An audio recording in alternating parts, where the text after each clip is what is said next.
दुःखाची निवृत्ती सुखाचे ते सुख पाहता श्रीमुख गोविंदाचे अंग निरांगत बुलबुला बोलत असुर रडत चरण करी नामाने हाती लोरिया चांदा गौरवी त्या तोंडा बोलिया रंग निरांगत बुलबुला बोलत असुर रडत चरण करी महायोग पिटे कटे करत्या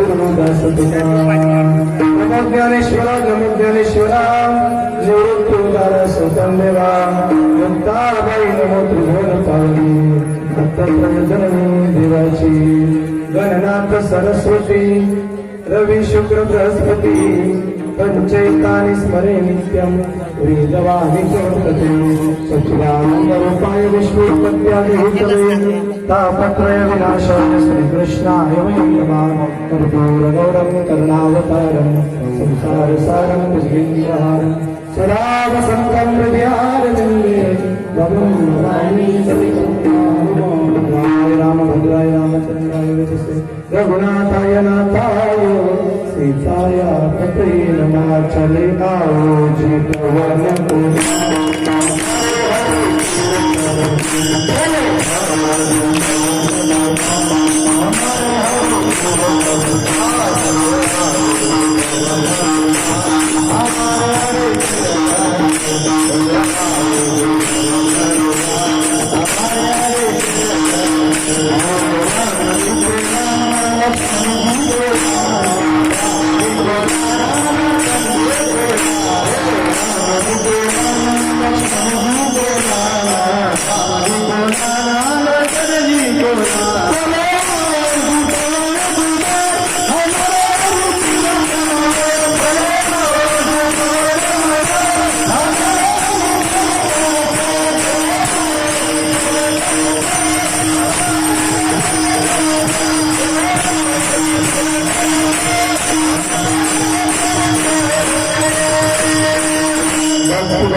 चतुर्नामपते तिनके पदंदनिके नाशित विघ्न तेरा राज मेरे स्वामी मेरा राज तेरा दास जन्म जन्म मोहि भेजे वृंदावन को वास मस्तक है पाया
स्वामी तुझ्या देवा यावे करावा दुःखाची निवृत्ती सुखाचे ते सुख पाहता श्रीमंत गोविंदाचे रंगणी रंगत गुलगुला बोलत असुर रुडत चरण तरी नामाने हाती लोलिया चाउंडा गौडणी त्या तोंडा बोललिया रंगणी रंगत गुलगुला बोलत असुर रडत चरणपदी प्रस्तुत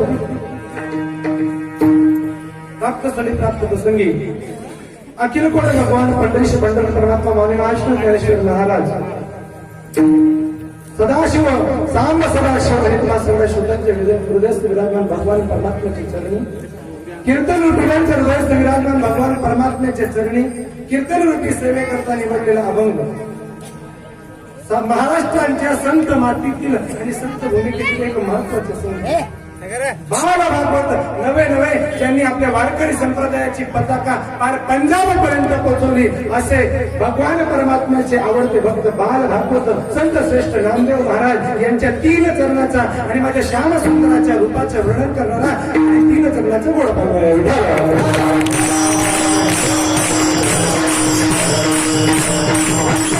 नामदेवराय या अभंगाच्या माध्यमाने माझ्या भगवान परमात्म्याच्या स्वरूपाचे वर्णन करतो. माझ्या भगवान परमात्म्याच्या स्वरूपाचं वर्णन करताना सौंदर्याचं वर्णन करताना देवाचं स्वरूप बघितल्यानंतर काय होतं दुःखाची निवृत्ती सुखाचे त्याची निवृत्ती सुखाचे ते सुख पाहता श्रीमुख गोविंदाचे देवाचं मुख जरी बघितलं तरी माणसाच्या जीवनाचं दुःख निघून जातं आत्यंतिक दुःख निघून जातं आणि आत्यंतिक सुखाची प्राप्ती आत्यंतिक दुःखाची निवृत्ती होणे आणि आत्यंतिक सुखाची प्राप्ती होणे यालाच मोक्षाची प्राथमिक पाहिजे मोक्षाकडे जाण्यासाठी जर साधन असेल तर माझ्या भगवान परमात्म्याचं श्याम सुंदराचं मुख बघा पाहता श्रीमुख गोविंदाचे भगवान परमात्म्याचं मुखकमल भगवान परमात्म्याचं मुखकमल जर बघितलं तर माणसाच्या जीवनाची सुखाची प्राप्ती होते दुःखाची निवृत्ती होऊन जाते मग हा भगवान परमात्मा काय करतो हाच भगवान परमात्मा त्या यशोदेच्या अंगणामध्ये रांगतो अंगणी रांगत गुरुगुला असुर रोडच चरणपदी हा भगवान परमात्मा यशोदेच्या अंगणामध्ये रांगतो खेळता खेळता मग हा रांगतो म्हणून याला सामान्य समजू नका कारण हा रांगत असताना काय करतो त्याच्या पायावर येणे मोठ्या मोठ्या शत्रूंना मोठ्या मोठ्या असुरांना त्यांनी त्याने रोड असुर रोडत चरणाकडे मग का महाराज हा शत्रूंना जरी मारतो तरी भक्तांना आनंद देण्यासाठी वेगवेगळ्या लीला हातात असतो नामदेवराय शिक्षा पावभागाच्या शेवटच्या चरणामध्ये शिक्कामोर्द बघून सांगतात नामा म्हणे हाती लोणिया चौंडा गोडणी त्या तोंडा घडीया हातामध्ये लोणी घेतो तोंडाला लावतो आणि ते रूप बघून सगळ्या गवड्यांना भाव समाधी लावून देतो असा अभंगाचा भाव अर्थ सरळ सरळ आपल्या प्रयत्न केला विठाल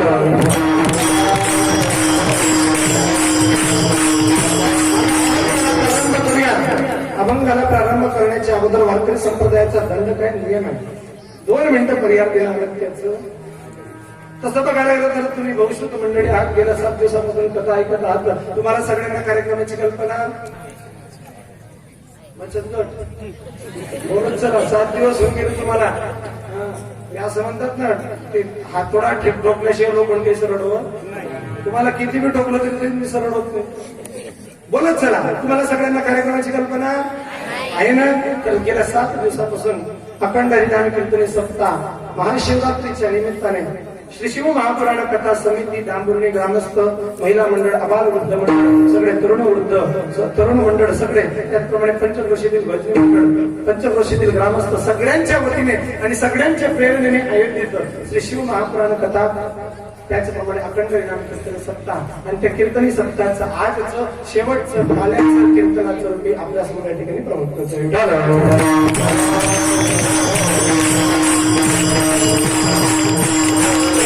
सुंदर भजन मंडळी या ठिकाणी उपस्थित आहेत आमचे ऋषिकेश महाराज आहेत पकवाजला त्याचप्रमाणे आमचे राजेंद्र महाराज आहेत भाऊलू महाराज गायनाला आहेत त्याचप्रमाणे ज्येष्ठ श्रेष्ठ भजनी मंडळ आहेत त्याचप्रमाणे आमचे परमश्री हेमंत महाराज सुद्धा या ठिकाणी उपस्थित आहेत त्याचप्रमाणे सगळे पुणगाव कोडनावी किनगाव अजून कोणतं गाव भानुगाव फक्त पुणगाव आणि कोडनावी का सगळे ज्येष्ठ श्रेष्ठ भजनी मंडळी बाबा तर दररोज मी त्या ठिकाणी आनंद वाटतोय मला ज्यावेळेस बाबांचं वय बघावं आणि बाबांचा स्वर बघा उंच ज्यावेळेस जातो त्यावेळेस खाली बसल्यानंतर मला काटे यायची हीच परमार्थाची खरी सेवा जीवन परमार्थामध्ये सोडून दिलं सगळ्या भजनी मंडळीने त्याचप्रमाणे आमचे ज्येष्ठ श्रेष्ठ कीर्तनकार आपल्या गावाचं वैभव आदरणीय काशीनाथजी महाराज या ठिकाणी उपस्थित आहेत आमचे विनेकरी दादा आहेत बाबा आहेत बाबांचं वय त्या ठिकाणी बघा गेलं 7 दिवसापासून चालतोय. बाबांना वस्तू एक त्रास आहे, तरी सुद्धा बाबा त्या ठिकाणी कीर्तनात उभे राहतात. आनंद. त्याचप्रमाणे आमचे हार्मोनियम वादक दादा आहेत, सगळी भजनी मंडळी या ठिकाणी उपस्थित आहे. उत्कृष्ट साऊंड आहे, माझ्या मनाचा आवाज तुमच्या कानापर्यंत हृदयापर्यंत पोहोचवण्याचं काम ते करत आहेत. उत्कृष्ट मंडप या ठिकाणी. सगळ्यांचे मी आभार मानतो. तुम्ही म्हणा मला सगळ्यांचा आभार मानला, आमचा आभार केला मानला. आम्ही जर राहिलो नसतो काही मंडपाला कीर्तन सांगितलं असतं. तुमचेही तेवढे आभार मानला. कारण वक्ता तो वक्ता नव्हे, श्रोते. जर श्रोतून राहणार नाही, महाराज मंडळींनी किती बी बोंब मारू द्या, तयार करेल का? म्हणून तुम्हाला सगळ्यांच्या श्रोतवर्गांचे विराजमान भगवान परमात्म्याचे चरणी नतमस्तक होतो, दंडवत प्रणिपात करतो आणि कीर्तन सेवेला प्रारंभ करतो.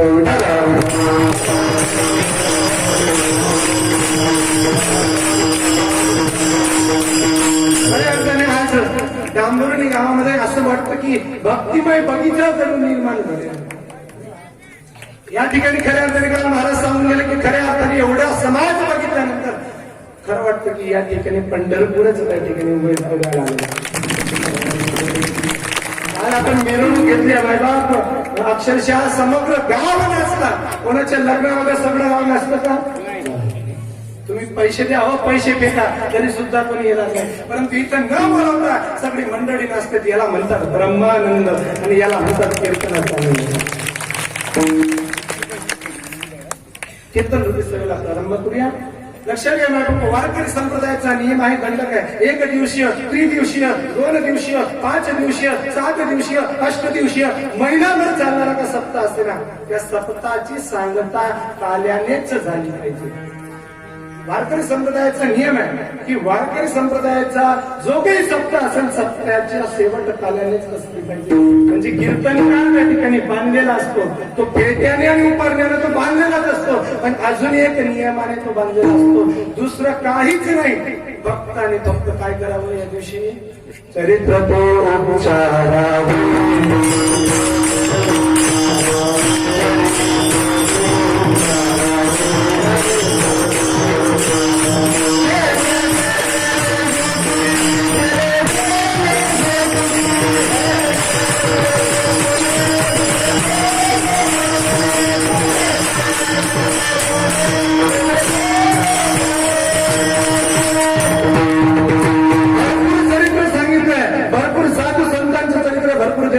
चरित्र आहे, परंतु एकच चरित्र सांगितलंय, बांधलेला यायचे काही वाटत. आजचा कीर्तनकार बांधलेला आहे का?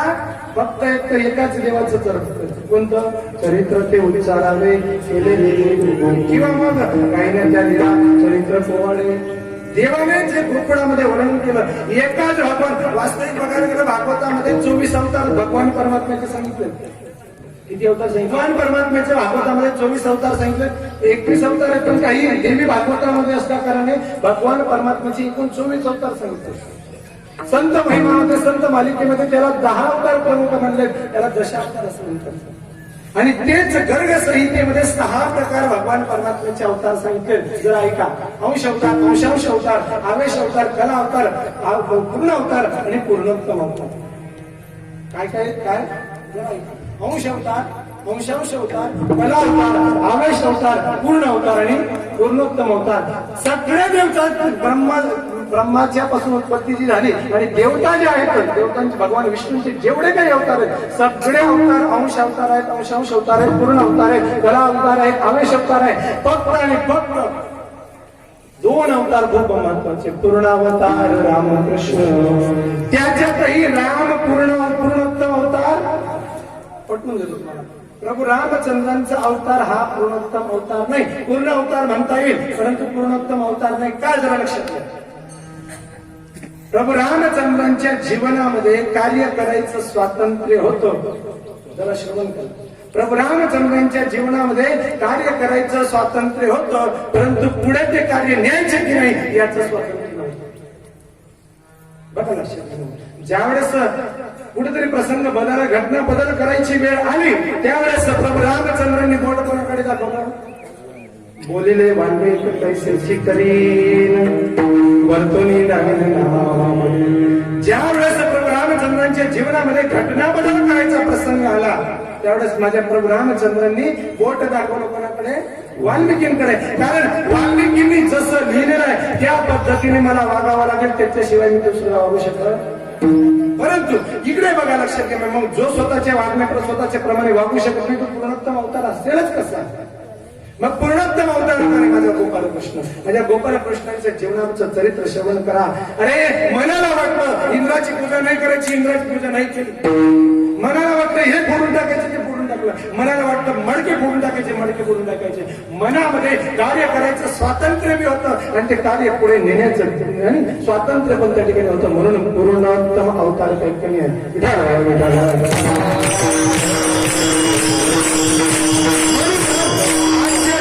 चरित्र उच्चारावं कोणाचं? प्रभू श्रीकृष्णांचं उच्चारावं, फक्त त्याचं आचरण करावे. न देवचरितम आचरे, त्या देवाचं चरित्र आचरण करण्याजोगतं नाही तर काही काही लोक म्हणतात महाराज तुमच्या कृष्णाने, काय म्हणतात, तुमच्या कृष्णाने 16,108 बायका केल्या, तुमच्या कृष्णाने गोपिकांसोबत रास क्रीडा केली, मग एखादी गोपी मी पण नाचवली तर काय हरकत? आम्हाला कर तुला काय हरकत नाही. परंतु देवाने एकच चरित्र केलं नाही. अरे देवाने 16,108 बायका केल्या, आपल्याला एक झेप होत नाही. भगवान परमात्म्याने एकच चरित्र केलं नाही. मग तुला जर गोपिका खेळवायच्या, गोपिका नचवायच्या आहेत ना, लक्षात घ्या, गोपिका सामान्य नव्हत्या. जे परधर्माच्या लोकांनी किंवा आपल्याच धर्माच्या लोकांनी आपल्याच आणि भागवत ग्रंथाची टिंगल करायची, लक्षात घ्या, नव्हतं याच्यापेक्षा शोकांनी.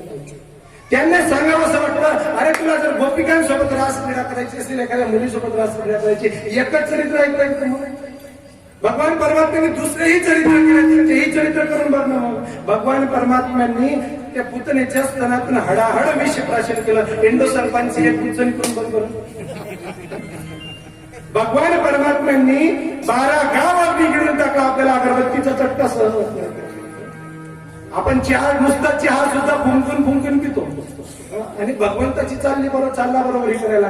भगवान परमात्म्यांनी जो गोवर्धन पर्वत आहे आपल्या अंगुष्ठावर त्या ठिकाणी उचलला, आपल्याला 10 किलोची गोणी उचलता येते.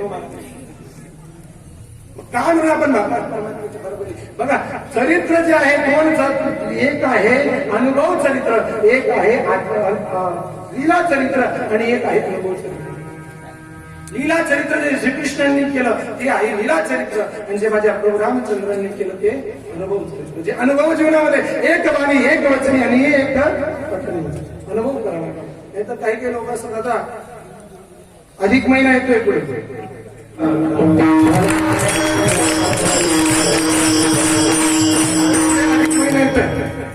अधिक महिन्यामध्ये लोक काय करतात, पूर्ण गावामध्ये पोथ्या लागतात. आता कोणत्या मंदिरात कोणती, कोणत्या मंदिरात कोणती पोथी. दोघं नवरा बायको जायचे पोथी ऐकायचे. रात्री त्या ठिकाणी नवरा घरी आला, पत्नीला सांगू लागला, अगं ऐकलंस का? म्हणे काय म्हणले हो तुमचं? म्हणे मी आज कथा ऐकली नसून जाते. म्हणे कोणती? म्हणे अशी कथा ऐकली भागवतामध्ये की त्या श्रीकृष्णाने 16,108 बायका केल्या. म्हणे मग काय म्हणले तुमचं? काय नाही म्हणे, त्या देवाने 16,108 बायका केल्या, तर मग मी पण एकटी दुसरी केली तर काय? ती म्हणाल माझे खुशाल करा. नाचायला लागला आनंदाने. अरे बायकोने परमिशन दिली, खुशाल नवरा कर, बायको करा. नाचायला लागला, पण बायको म्हणाले जरा थांबा. मी पण आज एक कथा ऐकली. म्हणे कोणती? म्हणे पांडव कथा. म्हणे काय? म्हणे त्या द्रौपदीने 5 नवरे केले. म्हणे मग तुझं काय म्हणणं आहे? तुम्ही एकटी दुसरी करू शकतात, मग मी एखाद दुसरा केलं तर काय फरक पडतो? तो म्हणतो तेरी मी चूक, तुझं तुझ्याकडे नव्हते,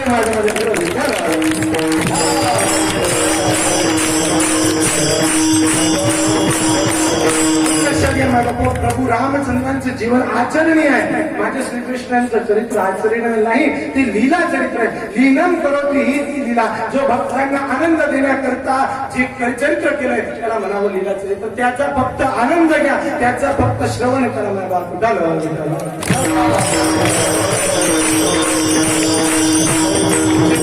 दादा या ठिकाणी उपस्थित आहे, कौशल मंडळी या ठिकाणी उपस्थित. तुम्हाला सगळ्यांना सांगू इच्छितो, आज कालाचा प्रसंग आहे. काला काय म्हणतात, काला कशाला म्हणतात, आपल्याला दुसरं नाही कळालं तरी चला लक्षात या काल्याकडे. ज्याप्रमाणे मंदिराच्या इतर भिंतींचं वर्णन वेगळं, इतर बांधकामांचं वर्णन वेगळं, पण मंदिर केव्हा पूर्ण होतं? कळश तेव्हा. कळश झाला रे झाला. आयोजकांना सांगायची गरज पडत नाही की त्या ठिकाणी मंदिर पूर्ण झालं. कळशारोहण झालं, ध्वजारोहण झालं, मंदिराचं बांधकाम पूर्ण झालं. यज्ञाची पूर्णाहुती झाली, यज्ञ संपन्न झाला, सोन्याला 24वा शेवटचा कस लागला, सोनं पूर्ण झालं. त्याचप्रमाणे भागवत धर्मामध्ये, हिंदू धर्मामध्ये, वारकरी संप्रदायामध्ये काला झाला की कार्यक्रम संपला असं आयोजकांना विशेष करून सांगायची गरज पडत नाही. काला झाला मग बुवा लोकांनी आला, आणि बुवा जर परत आला तर बुवा का परत आला झाला.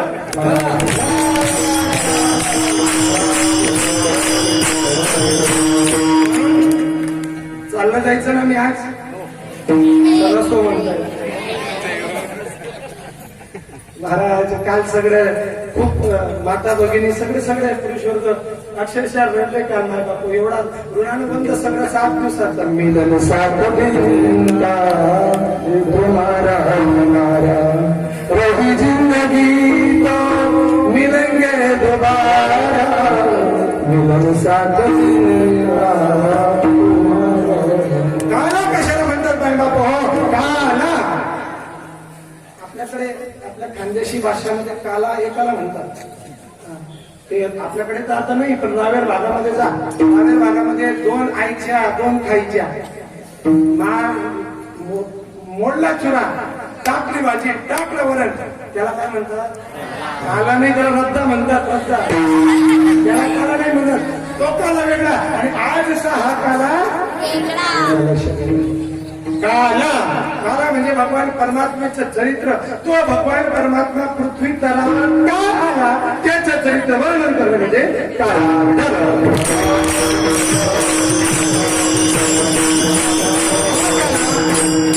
दोन गोष्टींचा काला एकत्रीकरण आहे.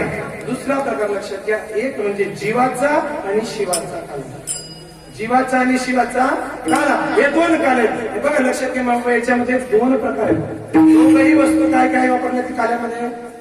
एक आहे दही आणि एक आहे दोघही पांढऱ्या वस्तूचं भेद रहित, कपट रहित, दोघांचं एकत्रीकरण करणं दही राहीचा काला म्हणजे तिसरा प्रकार दही राहीचा काला. चौथा काला लक्षात घ्या नको, हरिनामाचा खिचडी काला. हरिनाम आपण जे सगळं करतो ना, हा एक हरिनामाचा काला आहे. आणि 5वा प्रकार भगवान परमात्म्याचं स्वरूप कसं आहे? ओ काला बासुरी वाला सुध बिसरा गया मोरे, सुध बिसरा गया मोरे, माखन चोर नंद किशोर कर गया दिल चोर, कर गया दिल. जो परमात्मा कसा आहे? ओ काला, तो काला आहे. म्हणून आजचा मला सांगा, हा काला आपल्याला भगवान परमात्म्याच्या आशीर्वादाने, साधू संतांच्या आशीर्वादाने आपल्याला भेटतोय. कारण तुका म्हणे काला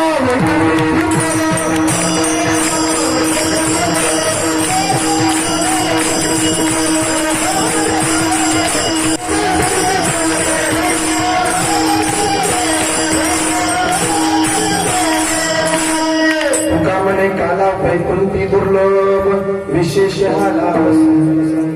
अरे साक्षात देवाधिकांना भेटला नाही काला. ज्यावेळेस सगळे देवाने काला केला ना, जरा श्रवण का, तर सगळ्या देवतांना असं वाटलं की आपल्याला सुद्धा हा प्रसाद भेटेल, पण देवतांना भेटला. मग सगळे देवता काय झाले हे म्हटले, आज दररोज गोकुळाचे काय करतात, हात धुण्यासाठी यमुनेवर येतात, हात धुवायला येतील. म्हणून आपण असं करूया, सगळे गोकुळातील लोक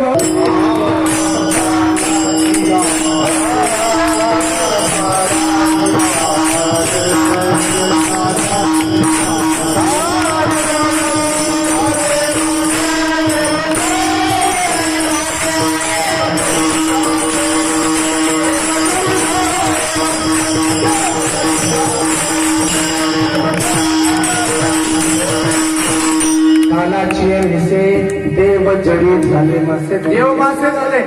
त्यांना वाटत होतं की गोकुळासी सगळे गोपाळ हात धुण्यासाठी यमुनेवर येतील. पण जसं काही काला झाला, देवाने सगळ्यांना सांगितलं आज आपल्याला हात धुवायला यमुनेवर जायचं. मग देवा हात पुसायची कुठं? मग देवाने सांगितलं पुसा मागच्या इष्टिष्टांना. भगवान परमात्म्याने सगळ्या गोकुळाची लोकांनाच काला दिला. परंतु लक्षात घ्या बापू, भगवान परमात्म्यांचा तो काला देवाधिकांना सुद्धा मिळाला नाही, तो आपल्याला मिळतो. तुका म्हणे काला वैकुंठी दुर्लभ. एवढंच काय सांग महाराज? ब्रह्मदेवाने ज्यावेळेस गोकुळातील गायी वासरू चोरून नेले, पूर्ण गोकुळातील गायी वासरू ज्यावेळेस चोरून नेले त्यावेळेस ब्रह्मदेवाने भगवान परमात्म्याची परीक्षा करण्याचं ठरवलं. त्यावेळेस भगवान परमात्म्याचा काला त्यांना भेटला नाही म्हणून ब्रह्मदेवाने काय केलं, सगळे गोपाळ गायी सगळे चोरून ब्रह्मलोकामध्ये नेले. आणि खाली काय चाललंय बघायला गेलं तर भगवान परमात्मा स्वतः जेवढ्या गायी होत्या जेवढे गोपाळ होते सगळ्यांचं रूप धारण करून भगवान परमात्मा प्रत्येकाच्या घरी राहत होते. मग ब्रह्मदेव फजिती झाले आणि ब्रह्मदेव ज्यावेळेस परत यायला लागले त्यावेळेस ब्रह्मदेवाच्या द्वारपालांनी ब्रह्मदेवाला अडवलं. डोकं फिरलं का तुमचं, तुमचा स्वामी आहे मी आणि मला अडवताय म्हणजे माहिती म्हणे आम्हाला तुम्ही नकली ब्रह्मदेव. नकली असते एकच ब्रह्मदेव नकली असते म्हणजे महाराज आमचे खरे ब्रह्मदेव मध्ये बसले आणि आम्हाला सावध करून दिले, सावधान नकली ब्रह्मदेव फिरतोय. ब्रह्मदेव विचार करतात ब्रह्मदेव एकच मी एकटा आणि नकली ब्रह्मदेव कुठं झाला म्हणजे समजून गेले की दुसरं दिसलं बघू तर द्या म्हणजे त्याचं दर्शन ते घेऊ द्या. नाही म्हणे तसं नाही. मग भगवान परमात्म्याची परवानगी येते आणि ब्रह्मदेव बघतात तर काय हात डोकून साक्षात माझा गोपाल कृष्ण ब्रह्मदेवाचं रूप धारण करून त्या सिंहासनावर ब्रह्मलोकाच्या सिंहासनावर बसलेला होता.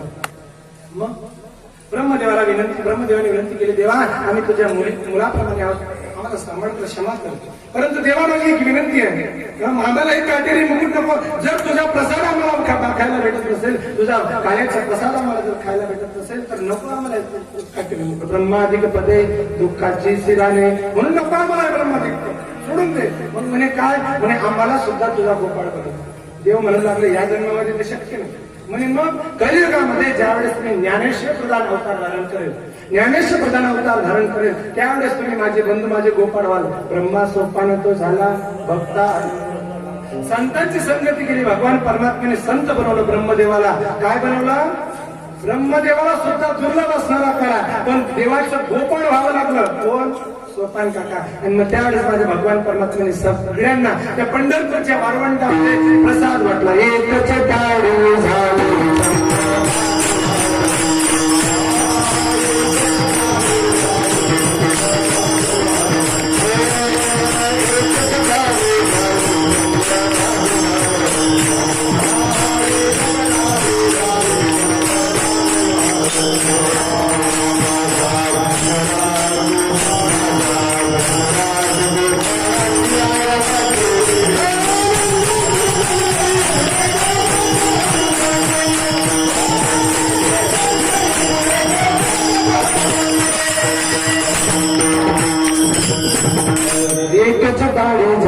चंद्रभागी माझ्या धनराज गोपाळा शिलाया वाटी नामदेव कीर्तन करी. ब्रह्मदेवाला सुद्धा पृथ्वी तलावर यावं लागलं, गोपाळ व्हावं लागलं तेव्हा तो काला भेटला. आणि आपण एवढे नशिबान आहोत आपल्या सगळ्यांना भगवान परमात्म्याचा काला भेटतोय. म्हणून हा दुर्लभ असणारा काला या काल्याचं वर्णन आपल्याला त्या ठिकाणी सुंदर करायचं आहे.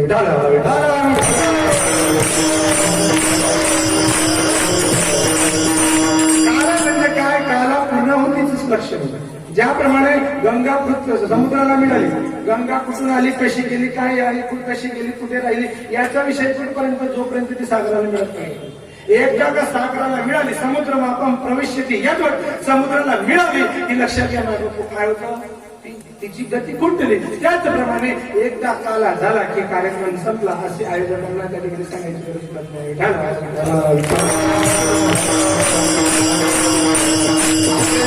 वेळ कमी आहे म्हणून मी आजचा अभंग शॉर्ट बट स्वीट. काही संत लोक त्या ठिकाणी गौडण घेतात, गौडण प्रकरणातील भारतीय वेगवेगळे चरित्र घेतात आणि मग भगवान परमात्म्याचे चरित्र उत्तरार्धामध्ये सांगतात. परंतु हा अभंग असा आहे की याला उत्तरार्ध पूर्वार्ध नाही, पूर्वार्धामध्येच भगवान परमात्म्याचं चरित्र प्रारंभ होतो. म्हणून शॉर्ट बट स्वीट असा 3 चरणाचा अभंग त्या ठिकाणी आपल्या सेवेला घेतला.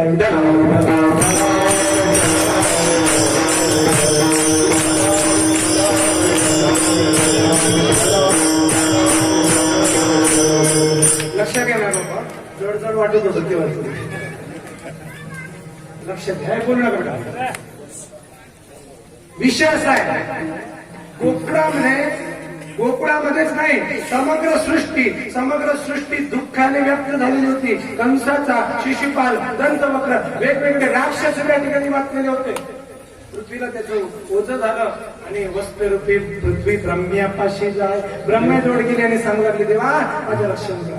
ब्रह्मदेवाने आणि गाईचं रूप पृथ्वीने गाईचं रूप धारण केलं. भगवान परमात्मा जोडीले. भगवान परमात्मा सांगू लागले काळजी करू नका, लवकरच मी अवतार धारण करणार, लवकरच अवतार धारण करणार सांगितलं आणि पृथ्वी निघाली. आता शेषाला सांगू लागले शेषापती बोले लक्ष्मीच्या वर चला अवतार घेऊन. म्हटले आता शेष सांगू लागला नको रे बाबा, मागच्या जन्मामध्ये तू मोठा होता, मी लहान होतो, मला गंजच करायचं होतं, गंजच गोष्टींना विरोध करायचा होता, पण तू मोठा असल्याकरता विरोध करता आला. देव म्हणू लागले मागच्या वर्षी मी मोठा होतो, मागच्या जन्मामध्ये मी मोठा होतो, या जन्मामध्ये तू मोठा होतो. बोलवलं शेषाला. मोठा जरी झाला पण करायचे की नाही करायचं, तुझं ऐकायचं की नाही ऐकायचं तेव्हाच तेव्हा बघतो. भगवान परमात्म्याने शेषाला सांगितलं शेषा प्रति बोले लक्ष्मीचा वर चला अवतार वाटा तू वडील होई गे सर्वज्ञ पाडी म्हणे आज्ञा तुझी चल म्हटलं. शेषाला सांगितलं. आता पृथ्वी तलावर बघा लक्षात घ्या माझा विषय असा आहे. पृथ्वी तलावर सगळे लोक दुःख करतायत, राक्षसांचं दुःख आहे. नवे नवे गोकुळामध्ये सगळ्या लोकांचं दुःख वेगळं होतं. सगळे गोकुळातले लोक दुःख असे करत होते. आमचा नंद राजा आणि यशोदा यांच्या विवाहाला भरपूर वर्ष झाले, परंतु त्यांच्या उदरी संतान, त्यांच्या उदरी संतान झाली पाहिजे. सगळे नंद बाबाच्या दरबारात येऊन येऊन दुःख करायचे, व्यक्त करायचे. नवे नाही गोकुळातले सगळे लोक दुःख करायचे की आमच्या नंद बाबाला मुलगा झाला पाहिजे.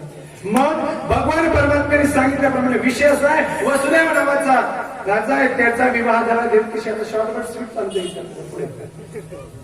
आपल्याला जवळजवळ 10 ते 10:15 पर्यंत आपल्याला सांगितलं. मी सांगितलं जरी असलं तरी कसं आहे, मी जर वाढवलं तुम्ही काही वाढवून देणार नाही. विनोदाचा प्रॉब्लेम वाढवलं तर 12 पर्यंत विचारायला, 1 पर्यंत विचारायला तुम्ही पण बसणार याची गॅरंटी मला आहे. परंतु पुढेही बहुतेक करणे आहे. लक्षात घ्या सगळं करायचं आपल्याला. म्हणून शॉर्ट बट स्वीट चला पाहिजे. वसुदेव देवकीचं लग्न झालं. कोण आला सोबत? कंस. वसुदेव देवकीचा तो भाऊ होता. कंस तो स्वतः सारथ्य प्रणाला आकाशवाणी झाली. अरे मूर्ख कंसा, ज्या बहिणीला तू रथावर घेऊन चालतोय ना त्या बहिणीचा 8वा गर्भ तुझा काढ जाईल. सगळं सोडून दिलं माय बाप. आता तू मॅनेजून तलवार काढली आणि तलवार काढून म्हणे याला इलाच मारून टाकतो. नाव आहे का बास नावाचे की इलाच मारून टाकतो, सगळं संपून टाकतो. त्यावेळेस वसुदेव पुढे आला. राजा आहेस तू, क्षत्रिय आहेस, तुला असं आपला स्त्रीवर हात उभारणं शक्य, तुला शोभा देत नाही. तू असं कर, आम्हाला आता तुरुंगामध्ये टाक. जेवढेही पोरगे होतील, जेवढेही मुलं 8वा मारतात आणि 8वाच नाही पहिल्यापासून जेवढे मुलं होतील तेवढे मुलं तुला देऊन टाकतील. कारागृहामध्ये टाकलं. कंसाच्या कारागृहामध्ये टाकल्यानंतर लक्षात घ्यायला नको, कंसाच्या कारागृहामध्ये टाकल्यानंतर भगवान परमात्म्याला कारागृहामध्ये, त्या भगवान परमात्म्याच्या आईवडिलांना कारागृहामध्ये टाकलं. आणि टाकल्याबरोबर मग असं करता करता 1 करता करता 6 मुलं मारली. 7वा गर्भ जो होता तो 7वा गर्भ भगवान परमात्म्याच्या योग मायाप्रमाणे जो शेषाचा अवतार होता तो रोहिणीच्या गर्भामध्ये. आनंद या ठिकाणी आपल्या रावेर मतदार संघाचे आदरणीय रक्षाताई खडसे खासदार या ठिकाणी उपस्थित सगळ्यांनी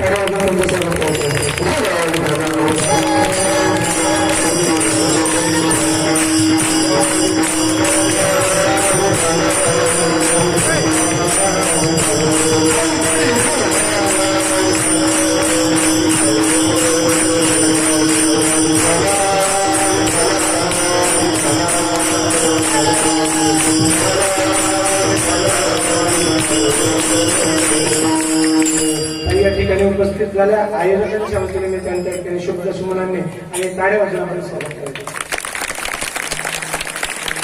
लक्षात घ्या ना भगवान परमात्म्याच्या जो 7वा गर्भ होता त्याचं संकर्षणद्वारे योगमायाद्वारे संकर्षण झालं. आणि मग मात्र आता जड या ठिकाणी विनंती करू लागले भगवान परमात्म्याला, देवा लवकर अवतार धारण करा. भगवान परमात्म्याने मध्यरात्री ठीक 12 वाजता त्या देवकीच्या गर्भामध्ये प्रविष्ट झाले. त्या कारागृहामध्ये भगवान परमात्मा चतुर्भुज होऊन प्रकट झाले. सगळ्यांनी आकाशातून पुष्पवृष्टी केली, एकत्र नमस्कार केला. गोपाळ कृष्ण देवकी म्हणायला लागली, भगवान परमात्मा चतुर्भुज. देवकी म्हणायला लागली, देवा अरे तुला मी पोरगा बनवून बनवायला बोलवलेलं होतं, तू बाप बनवून आला. असा पोरगा असतो 4 हातांचा विचारायचा म्हणे. मग म्हणे लहान आज जगाच्या चालक मालक ब्रह्मांड नायकाला भक्तीच्या जोरावर त्या देवकीने लहान केला, लहान झाला म्हणे. मग आता काय करू आता रडायला सुरुवात केली आणि मग मात्र भगवान परमात्म्याने बोलायला सुरुवात केली. तुमच्याकडे मुलं जन्म आल्याबरोबर बोलायला लागतात का? भगवान परमात्मा जन्माला आले आणि लगेच बोलू लागले नंदाच्या घरात वाजले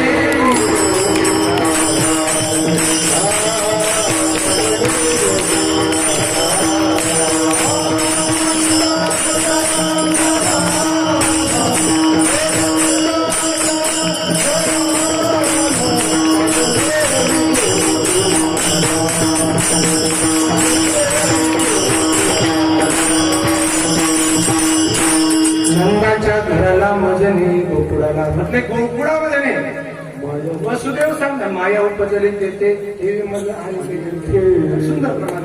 परंतु आपल्याला वेळ कमी असला तरी पुढे चालायचं.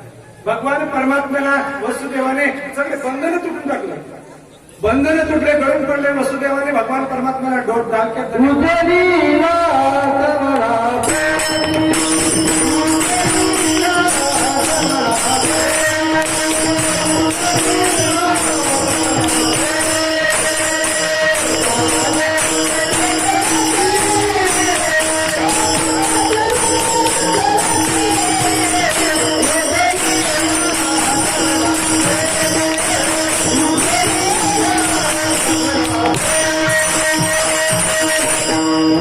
कमलापती पायाचे बंधने गडून पडले. डोक्यावर घेतलं आणि डोक्यावर घेऊन यमुना पार करायला सुरुवात केली. गुडक्यांपर्यंत पाणी आलं, कमरेपर्यंत पाणी आलं, पोटापर्यंत पाणी आलं, छातीपर्यंत पाणी आलं, नाका तोंडात पाणी जाऊ लागलं. भगवान परमात्मा विचार करू लागले माझ्या बापाची अशी अवस्था आहे का? तर त्याचं वर्णन भागवतामध्ये सुंदर आलंय की भगवान परमात्म्याच्या चरण कमलासाठी यमुना कोण आहे? गंगेची बहीण. तिला आपलं माहेर शोधायचं होतं, तिला माहेराला जायचं होतं. कोणाला? यमुनेला. आणि भगवान परमात्म्याच्या पायापासून गंगेची उत्पत्ती. गंगेची उत्पत्ती भगवान परमात्म्याच्या पायापासून की जरी इथं महादेवाच्या डोक्यामध्ये जटीमध्ये राहते परंतु उत्पत्ती पायापासून होते. महिला बहिणीचं माहेर शोधायचं होतं किंवा स्वतःचं माहेर शोधायचं होतं म्हणून भगवान परमात्म्याने अंगुष्ठ लावला. अंगुष्ठ लावता बरोबर यमुना दुभंगली. भगवान परमात्म्याला घेऊन वसुदेवजी पुढे निघाले आणि ठेवलं त्या यशोदेच्या जवळ. यशोदेच्या जवळ होती कोण होती?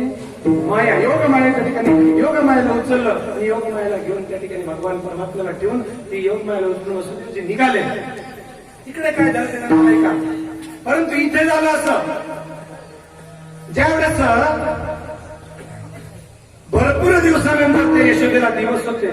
मध्यरात्री 12:30-1 वाजेची घटना आहे. 1:30 वाजता सुनंदा बघायला गेली. कोणाकडे?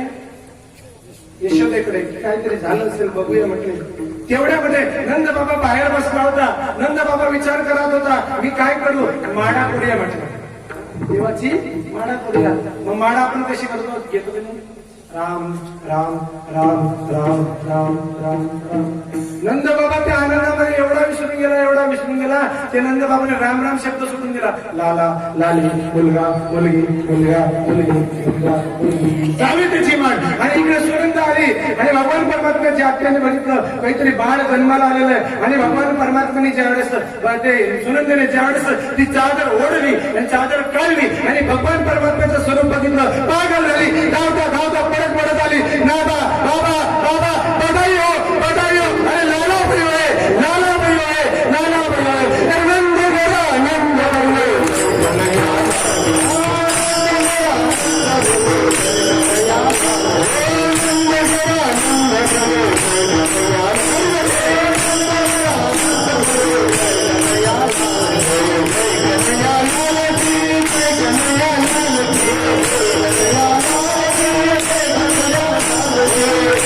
Yeah.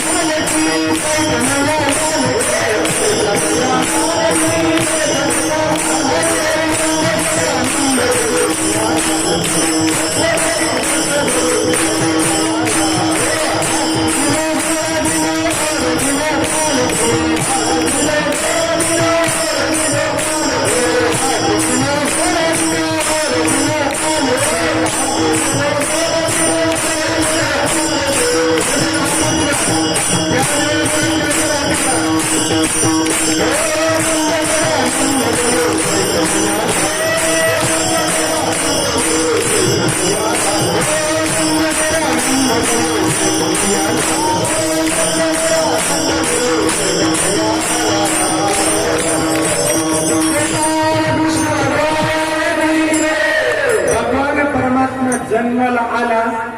जन्माला आल्यानंतर नंद बाबाला आनंद झाला. वार्ता करता करता वाऱ्याच्या वेगाने सगळ्या गोकुळामध्ये पसरली आणि गोकुळामध्ये सर्व दुःख जे होते ते सर्व दुःख निघून गेलं. दुःखाची प्राप्ती झाली, सुखाची प्राप्ती झाली, दुःख निघून गेलं. हेच नामदेव राय अभंगाच्या पहिल्या चरणात.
आपला आहे म्हणून सामोरं घ्या बरं का सगळ्यांनी. काल जसं महाराजांनी फक्त सुरामय सूर मिसळलं, बाकी त्यांना कळू देऊ.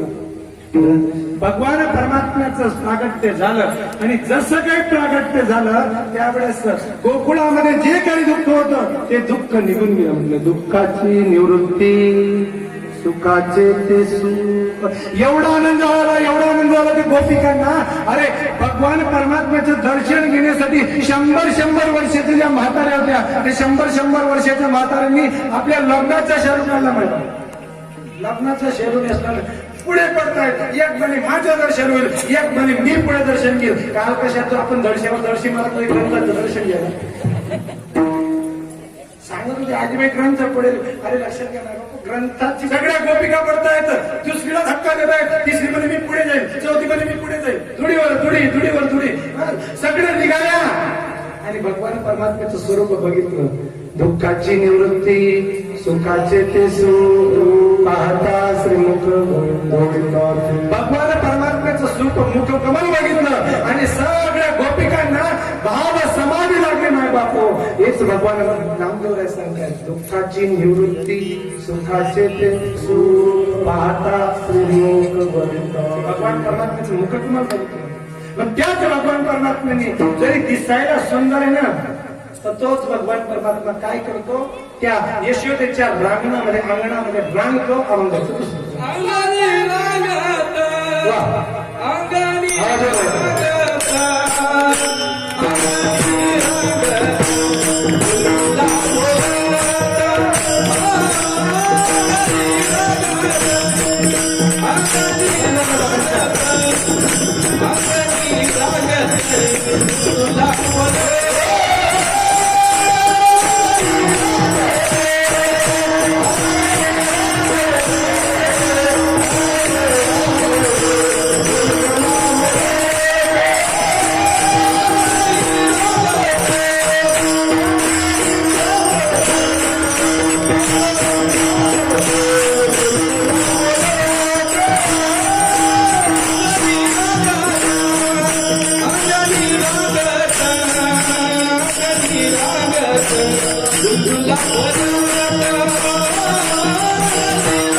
हा भगवान परमात्मा काय करतो, अंगणामध्ये रंगतो. कोणाच्या?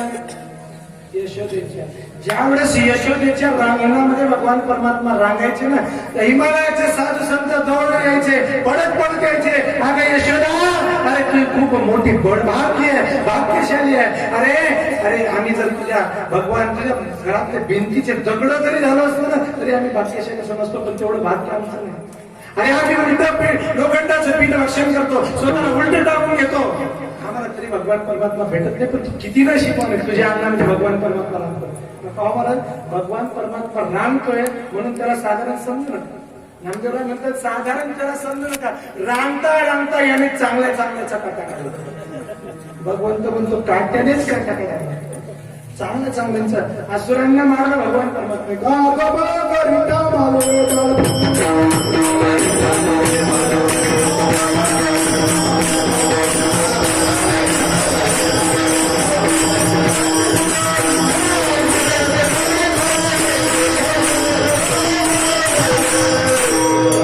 रिटा मारिले अवघी दैत्य टाळी पुढचं प्रमाण. पण कोणते दैत्य मारले नाही. अगासुर मारले, अंगो याने बडी आणि पाताडी घालतांग भरपूर प्रमाण आपल्याला बघायला भेटतील. परंतु भगवान परमात्म्यांच्या समोर पहिला दैत्य कोणाला, पहिला असुर कोणाला?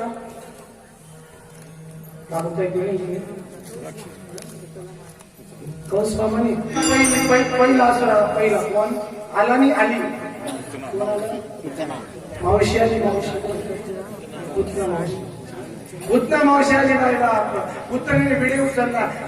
कंस घाबरू नका, माझे शत्रू जन्माला आलाय. अरे माझ्या शत्रू जन्माला आलाय, माझ्या शत्रू जन्माला आलाय. असं करता करता बघा लक्षात काय केलं. पुतणीने विचारलं, आणि लहान मुलांना मारण्यासाठी मी स्पेशलिस्ट केलं. जसे डॉक्टर ENT सर्जन असतात स्पेशलिस्ट, तसे लहान मुलांना घाबरवण्यासाठी, लहान मुलांना मारण्यासाठी स्पेशलिस्ट होतो. कोण होतं? मावशी. निघाली पुतना मावशी. बरं पुतना मावशीने त्या ठिकाणी काय केलं, ती तशी राक्षसीचा वेळ धारण केला. राक्षसी होती जातीची राक्षसी. कोण? पुतना. काय होती? कोण? काय होती? कोण? तरी तिने सुद्धा काय केलं, शृंगार केला. आपल्याला 4 वेळा सांगावं लागतं, उद्या कृष्ण जन्म आहे, उद्या सती जन्म आहे, शृंगार वेशामध्ये या. आपल्याला काही अडचण. राक्षसी होती तरी सुद्धा ती त्या ठिकाणी निघाली. कशी निघाली? लगा के गजरा पहन के साडी, लगा के गजरा पहन के साडी, चाल चल मुटवाली को चलने.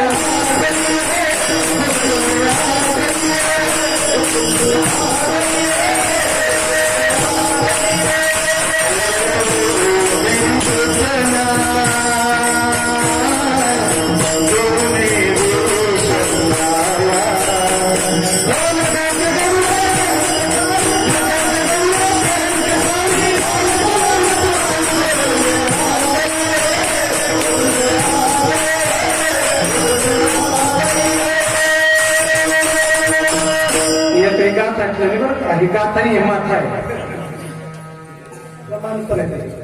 पुतळ्या ढरुड्या साकड्या पैंजन कमरेला कमर करता. पुतळ्या ढरुड साकड्या पैंजन कमरेला कमर करता. नाचात नत घालूनी सगळा थाटमाट करुणी, सगळा थाटमाट करुणी. नेसली ग शालो पैठणचा, नेसली ग शालो.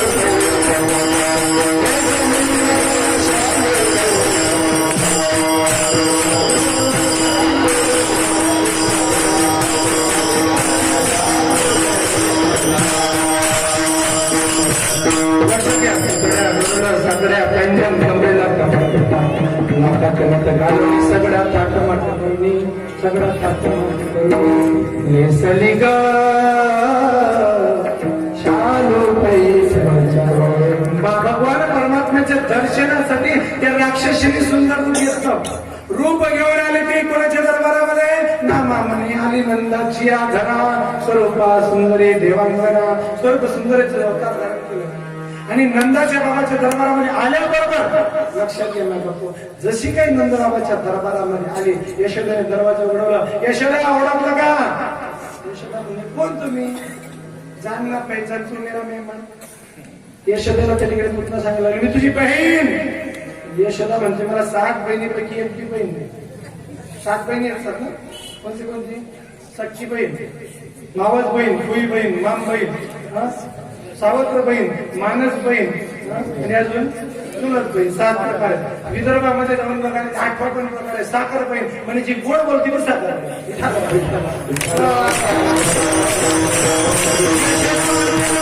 बहिणींपैकी एक पण बहीण तू कोणती बहीण? मग तिने सांगायला सुरुवात केली, म्हणे मी तुझी अंक्याची ढमक्याची टमक्याची टमक्याची टमक्याची टमकी. खूप जणांचं सांगितलं, म्हणे मी भरपूर दिवसानंतर इथं आली म्हणून तुम्हाला ओळख. म्हणे तुझ्या लग्नाच्या वेळेस माझं लग्न होऊन गेलं तर परदेशात होते. म्हणे मी ऐकलं की तुला मुलगा झाला. आणि म्हणे मी तुझ्या मुलाला खेळवते, मला बघू दे म्हणे तुझ्या लग्नाला. यशोदा विचारतात, ते ओळख नाही परिचय नाही कसं काही इच्छेवरती नाही. म्हणे बाळ झोपलाय, म्हणे कृष्ण झोपलाय. म्हणे कृष्ण विचारतो, येडी आई पण येडीच आहे म्हणे. मी काही तू झोपा काढायला म्हणे. माझं पवनीचं गिराक केलं तर कसं काय म्हणे. ते बाळाला पहिलं पवनीचं गिराक सोडत नाही बरं का.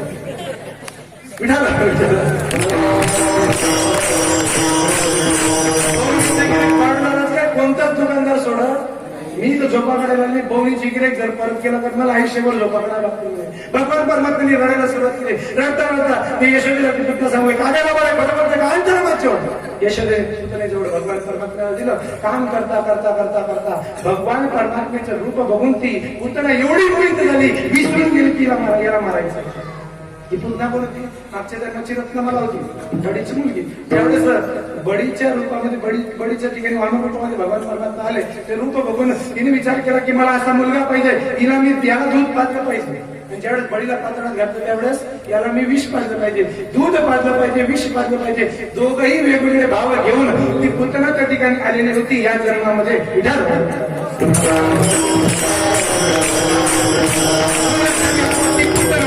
या जन्मामध्ये स्वरूप पाहते. ती पुतने विषारी स्तन आपला बाहेर काढला आणि भगवान परमात्म्याच्या मुखामध्ये भगवान परमात्म्याने दूध प्राशन केलं, विष प्राशन केलं आणि हळूहळू पुतणीचं रक्त प्राशन करायला सुरुवात केली. पुतना म्हणते कृष्ण सोड, मुंच मुंच मुंच. कृष्ण म्हणतो मी कोणाच्या भानगडीत पडत, कोणाला मी बोलवत, मी ते तुला बोलवलेलं नव्हतं, काही आमंत्रण दिलं नव्हतं, काही लग्नाची पत्रिका पाठवली नव्हती. ज्याला मी पकडतो त्याला मी सोडत, ज्याला कोणी पकडत नाही, ज्याला पकडलं त्याचा उद्धार केल्याशिवाय सोडत. भगवान परमात्म्यांनी त्या ठिकाणी रक्त प्राशन करायला सुरुवात केली. पुतना घाबरली, पडायला लागली. गोकुळाच्या शिबिरामध्ये, गोकुळाच्या शेतांमध्ये स्वतःचं रूप तिने मूळ आवाजावर रूप धारण केलं. गरगर गरगर आवाज येऊ लागला, पडू लागली. पडता पडता पडता पडता देवाने तिचं दान प्राशन करून घेतला आणि त्या गोकुळाच्या शेतांमध्ये दान केलं. देवतांनी आकाशातील पुष्पवृष्टी गोपाल कृष्ण भगवान. पुतनेचा उवाद भगवान परमात्म्यांनी केला. एक म्हणून असुर रोड चरण. दुसरा आला ब्राह्मण, म्हणे राक्षसीला मारलं ना, आता ब्राह्मणाला मारणार. म्हणे कोण होता तो ब्राह्मण? त्याचं नाव होतं बाबडभट्ट. बाबडभट्ट सांगला कोण साला मी जातो म्हणे, मी घेतो म्हणे त्याला मारायचं. आला बाबडभट्ट. कोणाकडे? नंद बाबाच्या इथं. यशोदा म्हणते वारे वा, आज आनंद झाला. साधू संत इथे करा, रोजची दिवाळी दसरा. आणि आता साधू संत इथे करा, दरवाजे खिडक्या बंद करा, मागच्या दरवाजेने वापर करा, नाहीतर ते येतील घराघरात.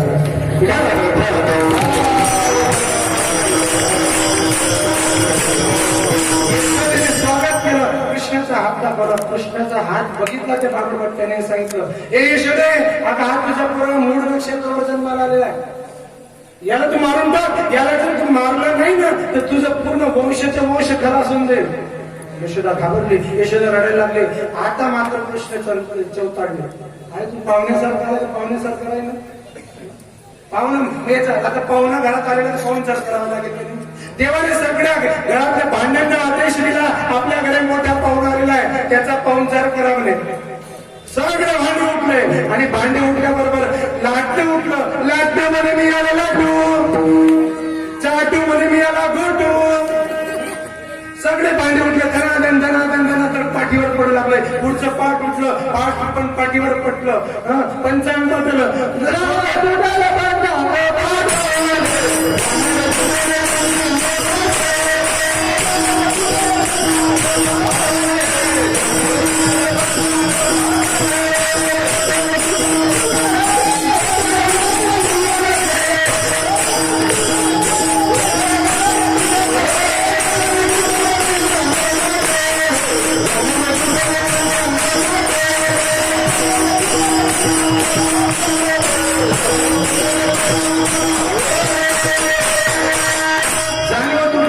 पंचन पटून गेलं. धोतर गडाले भिंगणाचे, धोतर सुद्धा विटंबीला घोट दिला पाठीवरी. त्या भटालाही जेवढेही राक्षस होते सगळ्या राक्षसांना पायावर असुर रुडत चरणाकडे. मग का हो महाराज, हा राक्षसांना मारतो मग भक्तांनाही काय करतो, त्रास देतो का? नाही, हा भक्तांच्या आनंदासाठी वेगवेगळ्या लीला करतो आणि लीला करून काय करतो, भक्तांना आनंद देतो. तो हातामध्ये लोण्याचा गोळा घेतो आणि लोण्याचा गोळा घेऊन ते मुख बघून सगळ्या गोपडाला समाधी ना प्राप्त होते. अभंगाचे शेवट.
भगवान परमात्मा हातामध्ये लोण्याचा गोंडा घेतो, लोण्याचा उंडा घेतो आणि सगळ्या गोपिकांना भावसमाधीला करतो. लक्षात घ्या ना, सगळ्या ज्यावेळेस भगवान परमात्मा रस्त्यावर उतरायचे सगळ्या गोपी धावायच्या, धावता धावता गोल रिंगण करायच्या आणि कृष्णाला सांगायचे, कृष्णा, कृष्णाशी सुंदर गोडगोड बोलायचे. गोडगोड बोलत असताना भगवान परमात्मा काय करतो, गुलगुला बोलत म्हणजे तो विषय येतो. गुलगुला म्हणजे गुलगुल बोलणे म्हणजे काय, जे पती पत्नीमध्ये बोलणं होतं ते गुलगुल बोलणं नाही बरं, भक्तांना आनंद देण्यासाठी बोलणं. लक्षात घ्या, भगवान परमात्मा ज्यावेळेस गोकुळामध्ये उतरायचे सगळ्या गोपिका एकत्र यायच्या, एकत्र येऊन त्या ठिकाणी गोडका व्हायचा आणि त्याकडे गोडका सांगायच्या, कृष्णा सांग बेटा तुझं नाक कुठे. आपण विचारतो नाही आपल्या पोराला, दादू where is your nose, where is your eyes. कृष्णाला विचारायचे भगवान परमात्म्याला की हे कृष्ण सांग तुझं नाक कुठे. भगवान परमात्मा येऊन असं बोट नाकीवर ठेवायचे. कृष्ण सांग तुझे डोळे कुठे. भगवान परमात्मा मिची मिची डोळे करून दाखवायचे. कृष्ण सांग तुझे दात कुठे. भगवान परमात्मा खी असून आपले दात दाखवायचे. भगवान परमात्मा कृष्ण सांग तुझे कान कुठे. कान दाखवायचे. भगवान परमात्म्याला सगळ्या गोपिका सांगायची, कृष्णा नाचून दाखवायची आमच्यासाठी. कृष्ण म्हणायचं नाही नाही जमणार नाही. कृष्ण तुला लोणी आवडतं ना, म्हणे हो. बघ ही लोणी आम्ही त्या ठिकाणी इथं ठेवले. कुठं, वाटीवर लोणी. लक्षात घ्या भगवान परमात्मा त्या गोपिकांची भक्ती एवढी श्रेष्ठ होती, एक लोण्याच्या गोड्यावर जगताच्या बापाला नाचवलं. कोणी नाचले तू कृष्ण बजरा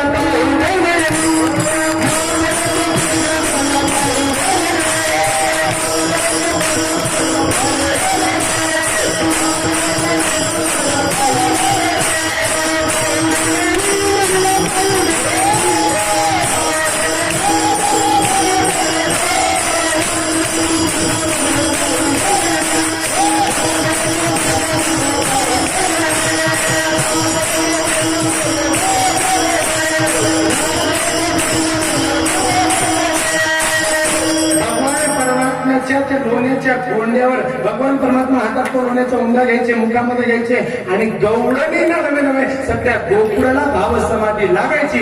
असं सुंदर वर्णन भगवान परमात्म्याचे आवडते भक्त नामदेव महाराजांनी केला. अभंगाचा मतितार्थ संपला. शेवटचे 10 मिनिटं राहिले. थोडस आतापर्यंत तुम्हाला काही खेळात त्रास दिला का? ज्यांना देवाने 2 हात दिले त्यांनी 2 हात वरती करा. जे झोपलेत त्यांनी जागे होऊन जा.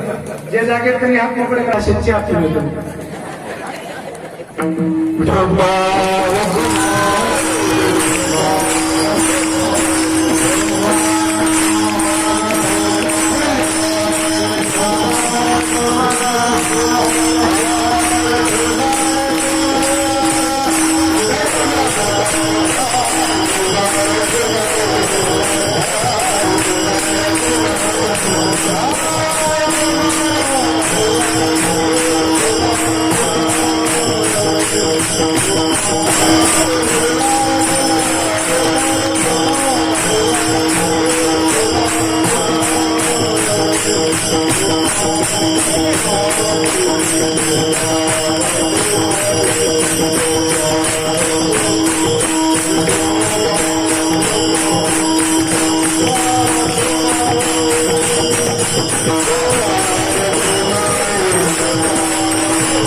शेवटचे 10 मिनिटं भगवान परमात्म्याच्या 2 खोड्या घेतो आणि सेवेला करून देतो. माझ्या आणि तुझ्या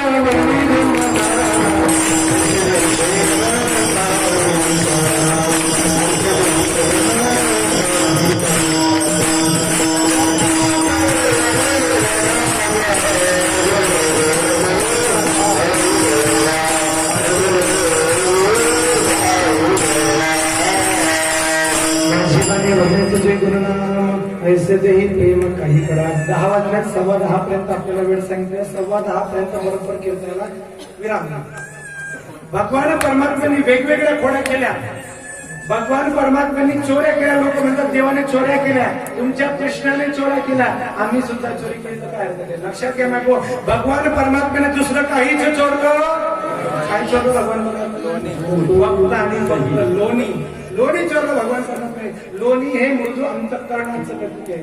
भगवान परमात्म्याने काहीच चोरलं नाही. लोणी मृदू अंतःकरणाचं चित्ताचं प्रतीक आहे. म्हणून चित्त चोरी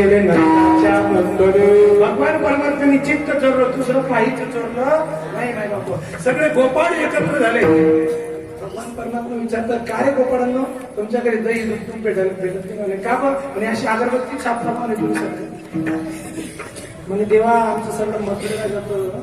म्हणजे चला बरे मग माझ्या मागे मी देतो नाही तुम्हाला काही याला तरी यावे लागेल. ओके माझ्या मागे मग आजी देतो पोट भरी तुम्ही या म्हणे माझ्या मागे. म्हणजे कृष्णा तू का तुमच्या घरी तू गणी सगळं आहे तू आम्हाला किती देशील का म्हणे. म्हणजे तुझ्या का बापाची ठेवली का आमच्या घरी. म्हणजे मग कृष्णा तू तुझ्या घरी नेणार नाही आमच्या घरी तू भेटणार. मग कृष्णाने सांगितलं आपण चोऱ्या करूया. सगळ्या गोपाळा म्हणायला लागले कृष्णा कधी बापजण चोऱ्या केल्या चालला नाही. चोऱ्या तुम्हाला एक विश्वास आहे की नाही माझ्यासोबत याला तरी आले माझ्या मागे आजी देते मोठं बरी पुरे म्हणाला तो बरी. मग सगळे चालू लागले. कृष्ण चालला पुढे. चौऱ्या मंडळीचा अध्यक्ष पुढे. सगळे गोपाळ कोणी उड्या मारतोय कोणी आरड्या मारतोय. कृष्ण म्हणतोय मागे पाहून का रे आपण का पिक्चरला चाललो का. पिक्चर बघायला चाललो का. चोऱ्या करायला चाललोय म्हणून हळूहळू चला. कोणी कोणाशी आपण परमार्थ करावा. हळूहळू करावा. कोणाला सांगावा याचा मतलब. मग पुढे निघाले. कृष्णा 5 गोष्टी सांगितल्या कृष्णाने. या 5 गोष्टी घ्या म्हणे. कोणते कोणते म्हणे पहिले या काठी. आणि कृष्ण काठी का म्हणे काठी का जर ते गौडन असेल तिने आपल्या स्वागतासाठी तिने आपल्यासाठी दही दूध तुकडे ठेवलं असेल म्हणे. काही वाटतं का म्हणे. अरे दही दूध तुकडे कुठे टाकलेलं असतं म्हणे वरती. मग ते भडके भरलेले आहेत का खाली ते कसं काय समजेल म्हणे. काठी ठोकावी टन वाजलं खाली बद्ध वाजलं. काही मडके टनच बसतात बदकरी वाजत.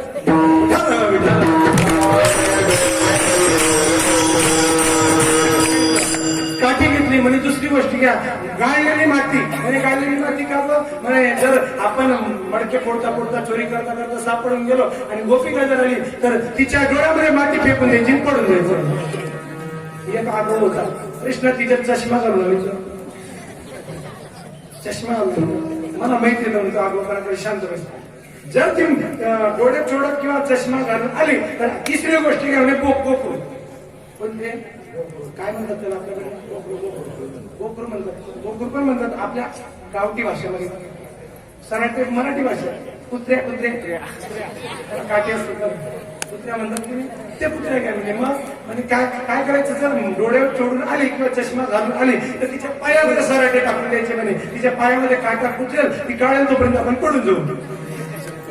तिसरा हात वाला तेव्हा ती जर चप्पल घालून आली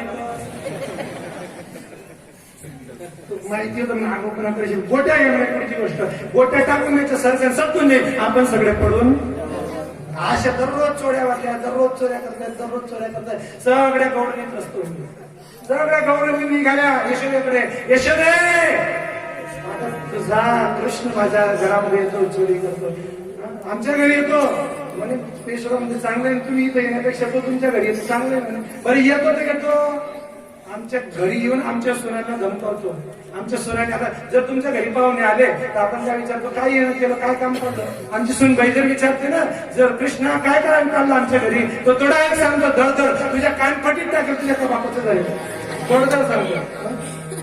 कृष्णाला देवाला आवडत नाही, देईन तोंडावर, तुझ्या काय बापाचं देईन म्हणे तोंडावर, तुझ्या बापाचं घर नाही, देवाला माझं माझं करायला आवडत नाही. बरं एवढंच नाही, परत जाताना पडत पडत पडत पडत काय करतो, गाई आणि वासरू सोडून पडून जातो. एक दिवस झालं असं, एक गवडण पुढे ती म्हणू लागली, यशोदे याने काय केलं माहिती का म्हणजे, दररोज असं व्हायचं, दररोज हात जायचा पडून लोणी खाऊन घ्यायचा आणि तोंड कोणाच्या हात कोणाला पुसरायचा, सुनबाईच्या तोंडावर पुसून घ्यायचा आणि पडून जायचा. म्हणजे दररोज मी त्या सुनबाईची पुतळे पडायची, तू चोरी केली त्या कृष्णाचं, तू चोरी केली त्या कृष्णाचं. आणि एक दिवस झालं असं, सकाळी 5-5:30 वाजता जिथं माझी सुनबाई झोपायची तिथं रॉंग नंबर माझा लागला, मी तिथं झोपले आणि नेमकं त्या दिवशी लोड शेडिंग होती, लाईट गेली होती. कृष्णाने गोपिका समजून ती सुनबाई समजून सासूच्या तोंडाला लोणी लावलं आणि पुढे पडून गेला. आज सुनबाई उठली आणि सांगू लागली, सासूबाई आजच्याबाई आज तुम्ही चोरी केली. सासूबाई म्हणजे असं कर ना, तू या गल्लीमध्ये जा आणि सांग माझी सासूबाई चोरटी आहे, मी या गल्लीत जाते, माझी सुनबाई चोरटी आहे. आमच्यामध्ये भांडण लागलं होतं, भांडण लागलं, पुढे निघाल्या सगळ्या गोपिका आणि परत एक पुढची गोपिका आधी सांगू लागली, कृष्णा याने काय केलं माहिती का म्हणे, माझ्या दोरी बांधून दिली म्हणे, दोरी बांधली, मी त्याला बांधली दोरी तर तो सोडायला तयार नव्हता. मग मला सांगितलं गोपिका असं कर, 3 गाठींची दोरी बांधली. म्हणजे मी म्हटलं मला येत नाही, मग त्याने मी सहज बोलतो मला गुरु शिकवलं, मी शिकवतो, आता दोरी देऊन दिली. त्याने पहिला गाठ बांधला पायाला, दुसरा गाठ बांधला कमरेला, तिसरा गाठ बांधला चकीला आणि गाठ बांधली. मग मी सांगायला लागले, कृष्णा आता मी शिकून गेली, आता सोड मला, मी तुला बांधते. तर तो सांगतो कसा, माझ्या गुरुने फक्त गाठ कशी बांधावी शिकवली, गाठ कशी सोडावी शिकवली. गोपिका सगळ्या सांगता येतं. एक गौरव म्हणते मावशीबाई आणि मावशी सांगते, हे कृष्णा जर धम्मक असेल तर मावशीकडे येऊन बघ. आज जर माझ्या घरी आलं बघ तुला कशी कळतं. मावशी भगवान परमात्मा पदरी चाडून पाहते, मावशी काही काळजी करू नका, आज तुझाच नंबर आहे. गोपाळांना सांगते लिहून घ्या, पत्ता, phone number, mobile number, telephone number सगळं लिहा. आज भगवान परमात्मा संध्याकाळी घरी आहे. सगळं गोपाळांनी एकत्र केलं. गोपाळांनी विचारलं, कृष्णा आजचा मोर्चा कुठे? म्हणे आज त्या मावशीकडे जायचंय. मावशीचं नाव ऐकलं आणि अर्ध्या गोपाळांचं धोतर बोलवून गेलं. नको बाबा, मावशी लई डेंजर आहे, तिचं नाव सुद्धा कृष्ण म्हणायला लागला, माझ्यावर बोलत चला. सगळे निघाले आणि निघाल्यानंतर रात्री 12-12:30 वाजता सगळ्यांनी त्या ठिकाणी दही दूध दोन्ही खाऊन टाकलं आणि बाहेर पडायला लागले. मग कृष्णाला आठवण आलं, मावशीने चॅलेंज दिलेलं होतं बांधायचं. मावशी त्या ठिकाणी तो कृष्ण पुढे गेला, पुढून मागे आला आणि त्या दिवसात उन्हाळ्याचे दिवस काठी पडलेले होते दोघं, मावसाची आणि मावशीची आजूबाजूला. मावसाची दाढी होती लांब आणि मावशीची लांबी होती. कृष्ण सांगत होता, मला बांधतात का? देवाने ती गाठ दाढीची आणि विणीची पक्कड गेले पुढे. आता सकाळी माता भगिनींना सकाळी 4 वाजता उठायची सर, आताच्या नाही बरं का तेव्हाच्या. तुमच्याकडे उठतात ना, तुमच्याकडे उठतात, आमच्याकडे उठतात.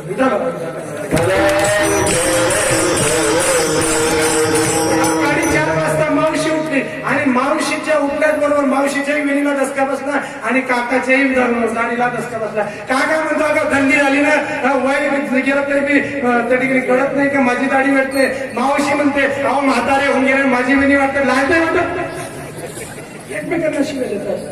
आता तर काय गाठ बांधलेली आहे, गाठ सोडायला गेलं सोडली, जा घरामध्ये आणि घेऊन ये म्हणे विडा कापायला. आता काही काही माता भगिनींना पतीने आज्ञा दिली की तसेच उठतात, तसेच उठते, परत दसका जागा थांबा लागला, मला पण येऊ दे तुझ्यासोबत. पुढे निघाले, कापायला गेले, जाळायला गेले, जाळली गेली नाही, कापायला गेले, कापली गेली नाही. झालं असं मग त्या गोपाळाला शंका आली, म्हणे का ग 1-2 दिवसामध्ये कृष्णाकडे गेले तुम्हाला कसं काय, म्हणजे त्यानेच काम, त्याच काम आहे, दुसऱ्याच काम नाही. म्हणे मग म्हणे ब्रह्माची गाठी ब्रह्मालाच सोडावी लागेल, त्याच्याकडे चल म्हणे.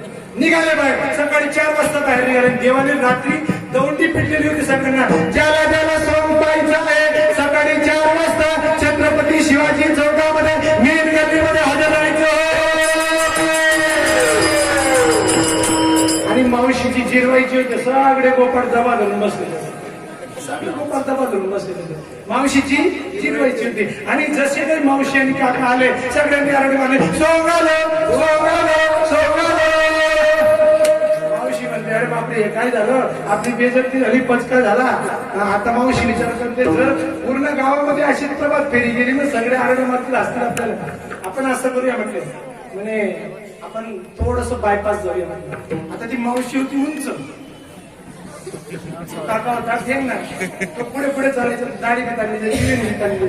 काका म्हणतो थांब जशी तू पुढे चल, मग मागे चालले. आता ती जीव गौडा नव्हती, आता बायपास चालले लागले. नेमकं झालं असं, बायपास चालले ते मार्केट कमिटीकडून, आणि नेमकं त्या दिवसामध्ये मिरची आलेल्या होत्या. मावशी चालायची अशी उचकून उचकून, जसा जशी उचकून उचकून चालायची तशी त्या काकाच्या दाढीला दसका बसायच्या, मला पण हळूचा दसका बसायचा. आणि नेमकं झालं असं, कोणीतरी मिरचीची गोणी उपस आणि उपसताच बरोबर मिरची कानात गेली आणि जोराने शिंकाली, मागचा पडपुडे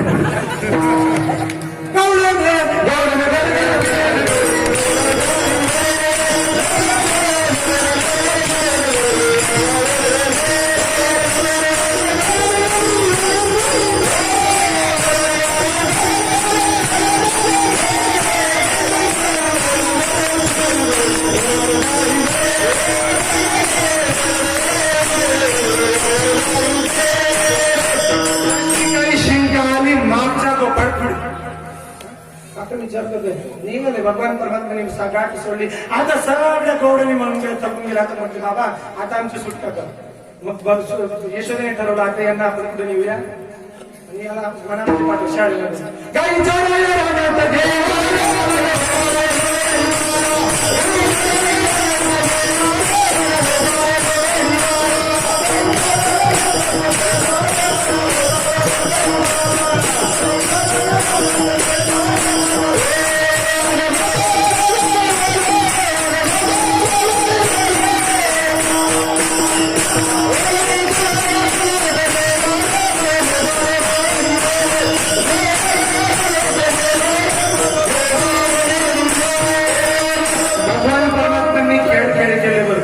खेळ खेळता खेळता आगर भरपूर खेळ खेळले. खेळ खेळता खेळता सगळे गोपाळ जमून गेले आणि जमून गेले सांगू लागले, कृष्णा आता बस, भरपूर झालं, 10:15 वाजून गेले, पुढेही बहुत करणे आहे. काला करतो केव्हाच सांगतोय, काला करतो.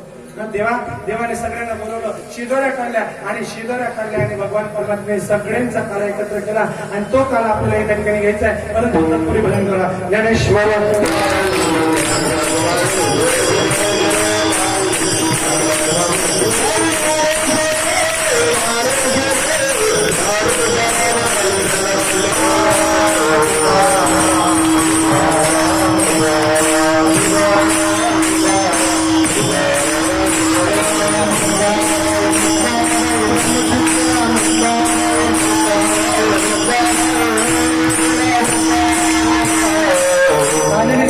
कीर्तन रूपी सेवा माझ्या भारतीय सैनिकांना समर्पित करतो. पहिल्याच दिवसापासून तुम्हाला सांगून गेलो नाही का, शेवटचे 2 मिनिटं घेतोय. कारण लक्षात घ्या, आजचं कीर्तन, आज आपण या ठिकाणी बसलोय कारण माझा भारतीय जवान त्या ठिकाणी लक्ष त्याच्यानंतर आपण हातात बर्फाचा गोळा घेतो, आवाज केला आपल्या हातामध्ये घेतो, काही सेकंदामध्ये आपण बर्फाचा तुकडा फेकून देतो. कारण तेवढ्या त्या ठिकाणी आपल्याला त्या टेम्परेचर सहन होत नाही. परंतु लक्षात घ्या नको, तेवढ्या -डिग्री टेम्परेचर मध्ये माझा भारतीय जवान डोळ्यामध्ये तेल टाकून रक्ताचं पाणी हाडाचं गाळ करतोय. आणि आपण काय करतो, आज प्रत्येक कीर्तनकार कथाकार भारतीय सैनिकांविषयी बोलतोय. परंतु अभिमानाने सांगावं असं वाटेल, सगळ्यात अगोदर जर कोणी बोललं असेल, गेल्या 7 वर्षापूर्वी तुमच्या सुशील महाराजने भारतीय सैनिकांसाठी स्पेशल कथा केलेली होती. आणि लक्षात घ्या बाप, तुम्हाला आनंदाने सांगावं असं वाटेल, ज्यावेळेस ती भारतीय सैनिकांवर समर्पित केलेली कथा आहे ती आजही युट्यूबला जशी तशी आहे. Professor Sushil Maharaj Vitnerkar, speech on Indian soldiers, कधी वेळ पडला तर बघा. ती पूर्ण भारतामध्ये व्हायरल झाली. आणि भारतामध्ये व्हायरल झाल्यानंतर वाघा बॉर्डर ज्याला आपण म्हणतो, की वाघा नाही, वाघा पाकिस्तानामध्ये आपल्या भारतामध्ये अटारी आहे. अटारी बॉर्डरची नाईक त्यांनी ती मराठीमधली कथा ऐकली. आपले जे शिंदखेड्याचे जवान आहेत, शिंदखेड्याच्या जवानांनी ती कथा हिंदीमध्ये सांगितली. त्यांना विशेष आनंद झाला. त्यांनी सांगितलं, महाराज जी, अरे त्यांनी आमचा नंबर घेतला, मला फोन लावला, महाराज जी अरे हमको अच्छा लगता है, कोई पवित्र आत्मा पवित्र व्यासपीठ से हमारे बारे में बोलता है तो हमें अच्छा लगता है. अरे हमको अच्छा लगता है कोई पवित्र आत्मा पवित्र वेस्टमिट से हमारे बारे में बोलता है, अरे राजकार्य राजपीठ तो हमें ठुकरा देता है. राजकारण काय करतात लोक? काही राजकारणी तर असे त्या त्याच्या मड्यावरचं मड ते लोणी खायचं पाहतात. परंतु त्या मेजरने सांगावं, त्या ब्रिगेडियरने सांगावं, अरे राजपीठ हमें ठुकरा देता है पर आपने तो हमें धर्मपीठ पर जगा दिए, व्यास गद्दी पर दी जगा दिए, आपके हम बहुत ऋणी है. फोन किया महाराज जी, हमको इच्छा लगता है आप आइएगा, अरे हमको भी संबोधन करिएगा. आपल्या आशीर्वादाने, भगवान परमात्म्याच्या आशीर्वादाने आम्ही दोघं पती पत्नी 2 वर्षापूर्वी त्या वाघा बॉर्डरला चीफ गेस्ट म्हणून जाऊन आलो. त्यांनी सांगितलं महाराज जी, अरे कोई मंत्री आवे संतरी आए, हम हमारा प्रोटोकॉल तोड़ते नहीं, पर आपके बारे में हमारे दिल में श्रद्धा पैदा हो गई, इसलिए हमने सब प्रोटोकॉल तोड़ दिए. आमदार, खासदार, मंत्री, संत्री त्यांना पहिले प्रोटोकॉल घ्यावा लागतो, तेव्हा ते भारतीय सैनिकांजवळ जाऊ शकतात. परंतु लक्षात घ्या नको, त्यांनी सगळे प्रोटोकॉल तोडून टाकले. त्यांनी मला रणगाड्यावर बसवलं, रणगाड्यावर फिरलो, तिथलं शस्त्रसाठा सगळं दाखवलं. आजही माझ्यावर ते फोटो आहेत, परंतु ते व्हायरल करायला चालत नाही, कारण त्यांना ते चालत नाही. त्यांनी खूपच फिरवलं. लक्षात घ्या नको, मला त्यावेळेस भारावून आलं, अरे काय करतोय आपण, काय करतोय. सगळ्या माता भगिनींना माझी विनंती, आपण जर व्हायचं असेल, 2 मुलं जर आपल्या उदरात जन्माला असतील ना, तर 1 मुलगा भारतीय सैनिकांसाठी पडला. मेजर चित्रेशची कथा मागच्या वेळेस मी सांगून गेलो होतो तुम्हाला याच व्यासपीठावरून. मागच्या वर्षी पुलवामा हल्ल्यानंतर काही दिवसानंतर ज्या मेजर चित्रेशचं लग्न होतं, त्या लग्नाच्या दरम्यान पत्रिका वाटल्या गेल्या, सगळं होऊन गेलं. मुलाच्या बापाने, त्या मेजर चित्रेशच्या बापाने फोन लावला, 8 दिवसावर बेटा तुझं लग्न आहे. आम्हाला माहिती पडलं पुलवामामध्ये कधी वाईट असं घटना घडली आहे, तू घरी येऊन जा. आम्ही सगळ्या पत्रिका वाटून दिले, देवा न करो तुला काही झालं तर मेजर चित्रेशने उत्तर द्यावं, आई जोपर्यंत माझ्या भारतीय सैनिकांना मारणाऱ्या सैनिकांच्या शत्रूंच्या मी जोपर्यंत स्वतःला बाहेर काढणार नाही, चितळा करणार नाही, तोपर्यंत मी लग्न सुद्धा करणार नाही. भारतीय सैनिक. परंतु लक्षात घ्या ना, फोन आला त्या मेजर चित्रेशला. 3 बॉम्ब होते, 3 बॉम्ब डिफ्यूज करायला तो चित्रेश गेला. मित्र सांगू लागले, बाबा तू येऊ नको, तुझ्या 8व्या दिवशी लग्न आहे, देव न करो काही झालं तर. परंतु मेजर चित्रेशने ऐकलं नाही. पहिला बॉम्ब डिफ्यूज केला, दुसरा बॉम्ब डिफ्यूज करता, परंतु दुर्भाग्यवश ज्यावेळेस 3रा बॉम्ब डिफ्यूज करायला गेला ना मायबाप, तो बॉम्ब डिफ्यूज झाला नाही, जोराने फुटला. त्या मेजर चित्रेशचे जवानाचे शरीराचे तुकडे तुकडे झाले. ज्यावेळेस त्या आईला कळलं मायबाप, त्या आई दुःख करते, विलाप करते, अरे माझा मुलगा त्या ठिकाणी शहीद झाला. सगळे लोक सहानुभूतीपूर्वक सांगतायत, आई तुझा मुलगा मेला नाही, तुझा मुलगा मातीत गेला आणि मातीसाठी मेला, अभिमान कर. त्यावेळेस काही उत्तर द्यावं. लक्षात घ्या माझ्या सर्वांनी लक्षपूर्वक ऐका, माझ्या तरुण बांधवांनी ऐका. त्या आईने सांगावं, तुमच्या सगळ्या माता भगिनींना माझी एक विनंती आहे, अरे आपल्याला मेजर चित्रेशची आई येते. त्या आईने सांगावं, अरे मेजर चित्रेश माझा मुलगा मेला म्हणून मी रडत नाही, मी माझ्या पोटवर रडते, मी माझ्या गर्भावर रडते. अरे का म्हणून माझ्या गर्भाने एकच चित्रेश जन्माला घातला. अरे 100 पुत्र जर माझ्या चित्रेश सारखे माझ्या उदरात जन्माला आले असते तर सगळ्या शहरभर पुत्र नाही माझ्या देशाच्या रक्षणासाठी घडवलं. म्हणून आपल्याला आई व्हायचं तर मेजर चित्रेशचे. ज्यावेळेस त्या भारतीय सैनिकांमध्ये जाऊन आलो ना, लोक म्हणतात सैनिक म्हणजे काय, जड कातड्याचा म्हटलं जातं. काही लोक म्हणतात चुकीची संकल्पना आहे, त्या सैनिकांना जड कातडा म्हटलं गेलं, पण जड कातड्याच्या मध्ये जे हृदय, ते हृदय तिथं बघून आलो. तिथं गेल्यानंतर लक्षात घ्या बाबा, झालं असं, ज्यावेळेस मी तिथे गेलो भारावून गेलो मी, अरे तुम्ही आमच्यासाठी एवढं करताय, मी काय करतोय तुमच्यासाठी, जरा श्रवण करा माझा. तुम्ही एवढं आमच्यासाठी करतात, मी तुमच्यासाठी काय करतोय त्यांना एकच सांगून गेलो. अरे ज्या दिवशी तुम्हाला वाटेल त्यावेळेला प्रभू नामाची गरज आहे, देवाच्या नामाची गरज आहे, आठवण करा सुशील महाराज रात्री 12 वाजता तुमच्यासाठी हजर राहील. त्यांना सांगून आलो, लक्षात घ्या मेरा बाप, अरे आप हमारे लिए भाला चला रहे हो, आप हमारे लिए माळा चला रहे हो, आप हमारे लिए गोली चला रहे हो. तुम्ही आमच्यासाठी भाला चालतात, बंदूक चालवतात, मी काय करू शकतो, मी तर पुढे चालू शकत नाही. मैं आपके लिए गोली तो नहीं चला सकता, मैं आपके लिए गोली तो नहीं चला सकता, पर मैं आपके लिए भगवान नाम की मीठी गोली जरूर बोल सकता हूँ. त्यांना सांगून आलो, मैं आपके लिए भाला तो नहीं चला सकता, मैं आपके लिए भाला तो नहीं चला सकता, पर मैं आपके लिए माला जरूर बोल सकता हूँ. या दिवसापासून संकल्प केला मायबाप, जीवनात मरेपर्यंत जेवढे कीर्तन करेल, जेवढे कथा करेल, साड्या कीर्तनाचं पुण्य माझ्या भारतीय जवानांना समर्पित करेल. सगळ्या कीर्तनाचं पुण्य मी माता भगिनींना एक विनंती करत असेल, जर गरीब 1 माळ करत असेल ना, 1 माळ एक्स्ट्रा करा, 1 माळेचे पुण्य माझ्या स्वतःजवळ ठेवा, 1 माळाचे पुण्य माझ्या भारतीय जवानांना समर्पित करा. सगळ्या तरुणांनाही माझी एक विनंती. कुठेतरी पेपरमध्ये वाचायला भेटतं की कोणी प्रेयसीसाठी मेलं, कोणी प्रियकरासाठी मेलं, कोणी कशासाठी भांडण करण्यासाठी मेलं. माझ्या तरुण बांधवांना माझी एक विनंती आहे, अरे का मरतात तुम्ही अशासाठी? शिल्लक काढण्यासाठी बनू नका. माझ्या तरुण बांधवांनी जरा श्रवण करा मॅडम. अरे क्यों मरते हो बेवफा सनम के लिए? क्यों मरते हो बेवफा सनम के लिए? 2 गज जमीन तक नसीब नहीं होगी तुम्हें दफन के लिए. मरना हो तो मरो वतन के लिए, मरना हो तो ऐका जरा. क्यों मरते हो बेवफा सनम के लिए? 2 गज जमीन तक नसीब नहीं होंगे दफन के लिए. मरना हो तो मरो देश के लिए, मरना हो तो मरो वतन के लिए. अरे हसीना भी दुपट्टा पार देंगी तुम्हारे कफन के लिए, तुम्हारे कफन के लिए, तुम्हारे कफन के लिए. म्हणून भारतीय जवानांच्या ठिकाणी चरणी माझ्या कीर्तन रूपी सेवा कथेच्या पुण्य समर्पित करतो. आयोजकांनी सुंदर नियोजन या ठिकाणी केलं. सगळ्यांच्या चरणी नतमस्तक होतो.